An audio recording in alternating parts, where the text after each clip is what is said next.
इस विशाल भूभाग को समझने के लिए हमारे स्रोत इसे देखने के दो मुख्य नजरिए देते हैं। एक है भूवैज्ञानिक यानी जियोलॉजिकल, हाँ। और दूसरा है भू आकृतिक फिजियोग्राफिक। आसान भाषा में कहें तो एक जमीन के नीचे की कहानी है और दूसरी जमीन के ऊपर की। बिल्कुल सही। तो चलिए पहले जमीन के नीचे की कहानी से ही शुरू करते हैं, भूवैज्ञानिक विभाजन से। सही कहा।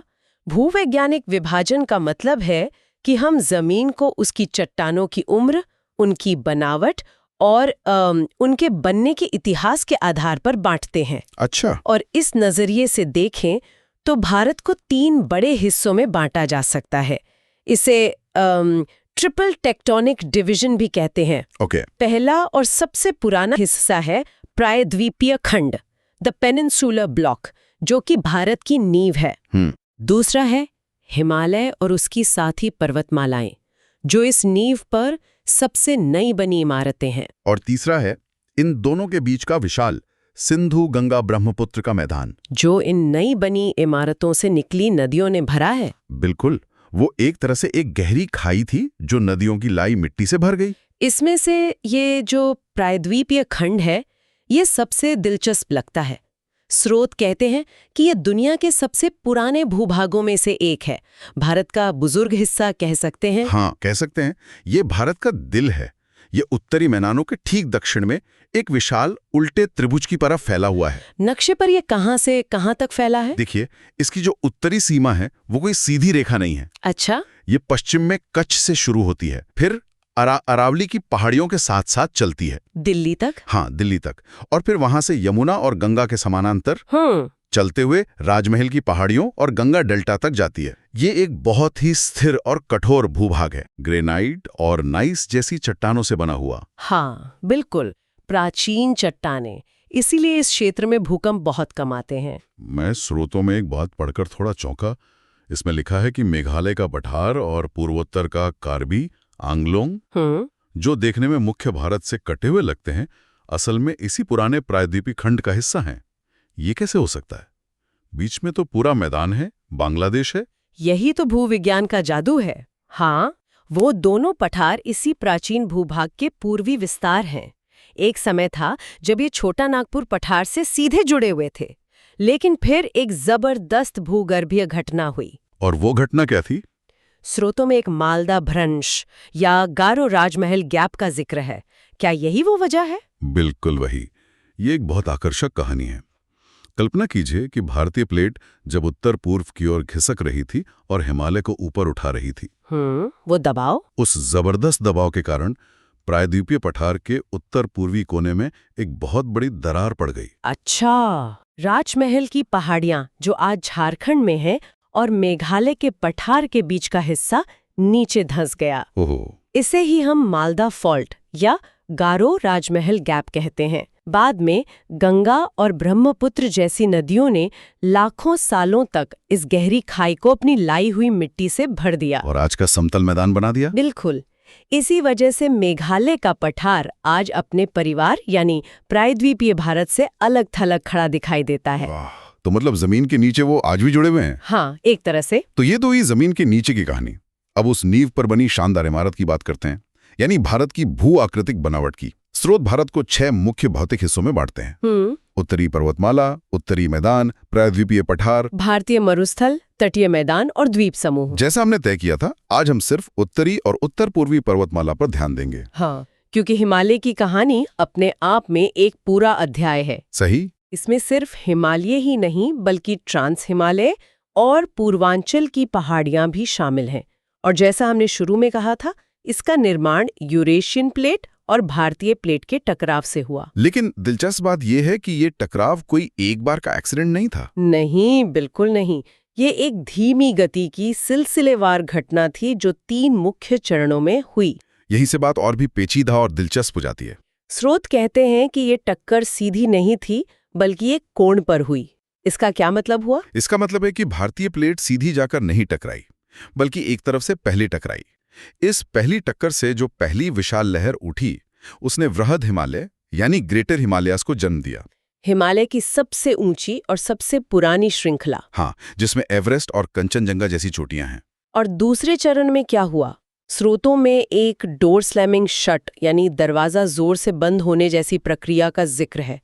ये सुनने में बड़ा नाटकीय लगता है, और ये था भी नाटकीय। अरी टक्कर के बाद भारतीय प्लेट रुकी नहीं, बल्कि घड़ी की उल्टी दिशा में घूम गई।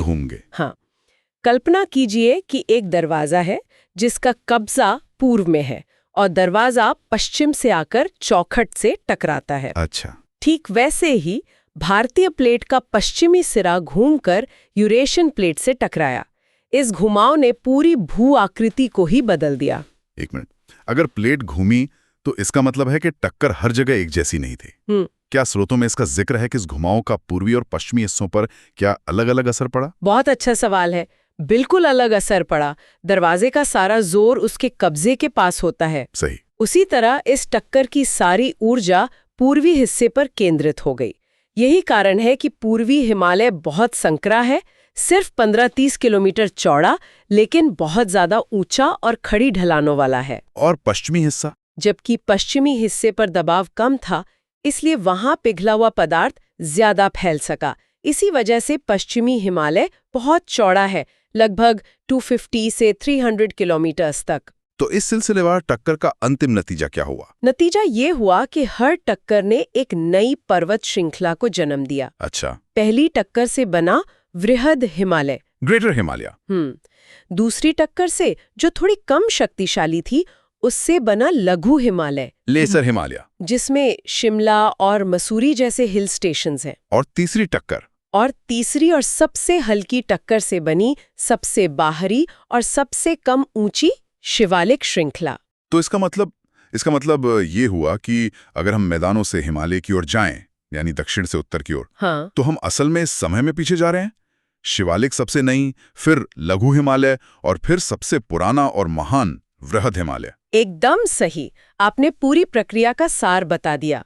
और ये प्रक्रिया आज भी रुकी नहीं है। हाँ, ये तो और भी फैसिनेटिंग है। स्रोत बताते हैं कि भारतीय प्लेट अभी भी लगभग 11-12 सेंटीमीटर प्रति वर्ष की रफ्तार से यूरेशियन प्लेट के नीचे धंस रही है। यही कारण है कि हिमालय की ऊंचाई आज भी बढ़ रही है और ये क्षेत्र भूगर्भीय रूप से इतना सक्रिय है। और इसी टकराव की वजह से हिमालय एक सीधी रेखा में नहीं, बल्कि एक विशाल धनुष या चाप के आकार में है। हाँ, ये पश्चिम में नंगा पर्वत से शुरू होकर पूर्व में नामचा बरवा तक लगभग 2500 किलोमीटर लंबा चाप बनाता है। और इसके दोनों छोरों पर जो मोड़ हैं, हाँ, जहाँ ये चाप अचानक दक्षिण की ओर मुड़ जाता है, उसे सिंटैक्सल बेंड या हेयरपिन बेंड कहते हैं। ऐसा लगता है जैसे किसी ने एक विशाल धातु की छड़ को दो कोनों से पकड़कर मोड़ दिया हो। ये तो हुई हिमालय की बात, लेकिन हिमालय के पार क्या है? स्रोत ट्रांस हिमालय का जिक्र करते हैं। यहाँ ट्रांस का क्या मतलब है? क्या ये हिमालय का हिस्सा है? ट्रांस का सीधा मतलब है पार या पुराना। हाँ, इसका मतलब है कि ट्रांस हिमालय श्रृंखला हिमालय के बनने से भी पहले से मौजूद थी। अच्छा। जब भारतीय प्लेट टकराई तो टेथिस सागर की तलछट मुड़कर हिमालय बन गई, लेकिन ये श्रृंखलाएं पहले से ही यूरेशियन प्लेट के हिस्से के रूप में खड़ी थीं। ये ज्वालामुखी मूल की हैं और इनमें टेथिस सागर के समुद्री जीव जंतुओं के जीवाश्म भी मिलते हैं, जो इस बात का सबूत है कि ये कभी उस प्राचीन सागर के नीचे थीं। बिल्कुल। इसकी 3 मुख्य श्रृंखलाएं हैं, काराकोरम, लद्दाख और जांस्कर। चलिए इन तीनों पर एक-एक कर नजर डालते हैं। काराकोरम, जिसे एशिया की रीढ़ भी कहा जाता है, इसका नाम ही इतना दमदार लगता है। और इसका काम भी उतना ही दमदार है। इसका पुराना संस्कृत नाम कृष्णगिरी यानी काला पर्वत है। दुनिया की दूसरी सबसे ऊंची चोटी केटू यानी गॉडविन ऑस्टिन इसी श्रृंखला में है। ये पामीर गांठ यानी पमीर नॉट से निकलती है, जिसे दुनिया की छत भी कहते हैं, क्योंकि यहाँ से दुनिया की कई बड़ी पर्वत श्रृंखलाएं निकलती हैं। सही। और हाँ, ध्रुवीय क्षेत्रों के बाहर दुनिया का दूसरा सबसे लंबा ग्लेशियर सियाचिन ग्लेशियर और बाल्टोरो ग्लेशियर भी यहीं पर है। ये एक बर्फीला साम्राज्य है। काराकोरम के दक्षिण में है लद्दाख श्रृंखला। ये दोनों एक दूसरे से कैसे अलग होती हैं? इन्हें नदियां अलग करती हैं। उत्तर में श्योक नदी इसे काराकोरम से अलग करती है और दक्षिण में सिंधु नदी इसे जांस्कर से। और लद्दाख एक ठंडा रेगिस्तान है। हाँ, यहीं पर प्रसिद्ध पेंगोंग त्सो झील है, जो अपने बदलते रंगों के लिए मशहूर है। और यहाँ की एक और खास बात है, दुनिया की कुछ सबसे ऊंची मोटर योग्य सड़कें खारदुंग ला और हाल ही में बना उमलिंग ला पास यही है। मतलब वो सड़कें जहां गाड़ी चलाना भूगर्भ शास्त्र की क्लास में बैठने जैसा है। बिल्कुल, हर मोड़ पर एक नई चट्टान और एक नया नजारा। और इसी लद्दाख श्रृंखला का विस्तार तिब्बत में कैलाश पर्वतमाला के रूप में है ना? बिल्कुल, वही कैलाश पर्वतमाला जो पवित्र मानस सरोवर झील के पास है और जहां से सिंधु, सतलुज और ब्रह्मपुत्र जैसी महान नदियां निकलती हैं। तो एक तरह से ये क्षेत्र उत्तरी भारत की जीवन रेखा का स्रोत है। हाँ, कह सकती हैं। और फिर सबसे दक्षिण में आती है जांस्कर श्रृंखला। इसके बारे में स्रोतों में क्या खास जानकारी है? जांस्कर श्रृंखला जम्मू कश्मीर और लद्दाख के दक्षिणी हिस्से में फैली है और हिमाचल प्रदेश को तिब्बत से अलग करती है। इसकी सबसे ऊंची चोटियों में से एक माउंट कामेट है। यह अपनी दुर्गमता और अनोखी सुंदरता के लिए जानी जाती है। सर्दियों में यहाँ की जांस्कर नदी जम जाती है, जिस पर प्रसिद्ध चादर ट्रैक होता है। स्रोतों में एक और बहुत दिलचस्प शब्द है, करेवा। कश्मीर की घाटी से जुड़ा हुआ है, ये क्या चीज़ है? करेवा कश्मीर की एक अनोखी पहचान है और इसकी कहानी भी पहाड़ों के बनने से ही जुड़ी है। अच्छा। भूवैज्ञानिकों का मानना है कि जब पीर पंजाल श्रृंखला ऊपर उठ रही थी तो उसने झेलम नदी का रास्ता रोक दिया। ओके। इससे पूरी कश्मीर घाटी एक विशाल झील में बदल गई। लाखों सालों तक नदियां इस झील में मिट्टी, रेत और गाद जमा करती रहीं। फिर किसी भूगर्भीय हलचल के कारण झील का पानी बह निकला और पीछे रह गई ये मोटी समतल परत। इसी को करेवा कहते हैं। तो कल्पना कीजिए कि कश्मीर घाटी एक विशाल बाथटब थी जिसमें नदी ने लाखों साल तक मिट्टी भरी और फिर किसी ने उसका पानी निकाल दिया। जो सपाट जमीन बची वही करेवा है। बहुत बढ़िया एनोलॉजी है। ये फ्लूवियो लैक्विस्ट्रन मैदान है, यानी नदी और झील दोनों के जमाव से बने हुए। और ये जमीन केसर की खेती के लिए मशहूर है। केसर और सेब दोनों की खेती के लिए ये दुनिया में सबसे अच्छी मानी जाती है। तो क्या इसी तरह दून और द्वार भी बने हैं? मैंने देहरादून का नाम सुना है, पर ये बनते कैसे हैं? हाँ, प्रक्रिया लगभग वही है। दून भी एक पुरानी झील के अवशेष है। ये लघु हिमालय और शिवालिक के बीच की घाटियों में बनते हैं। अच्छा, उन दोनों के बीच में? हाँ, जब नदियां इन घाटियों में बजरी और मिट्टी जमा करती हैं तो जो समतल मैदान बनते हैं उन्हें पश्चिम में दून कहा जाता है, जैसे देहरादून, पतली दून। और पूर्व में इन्हें द्वार कहते हैं। अब से नाम अलग हैं। तो आज की इस पूरी बातचीत से ये साफ है कि भारत का भूगोल सिर्फ पहाड़ों और नदियों का एक स्थिर नक्शा नहीं है। बिल्कुल नहीं। ये तो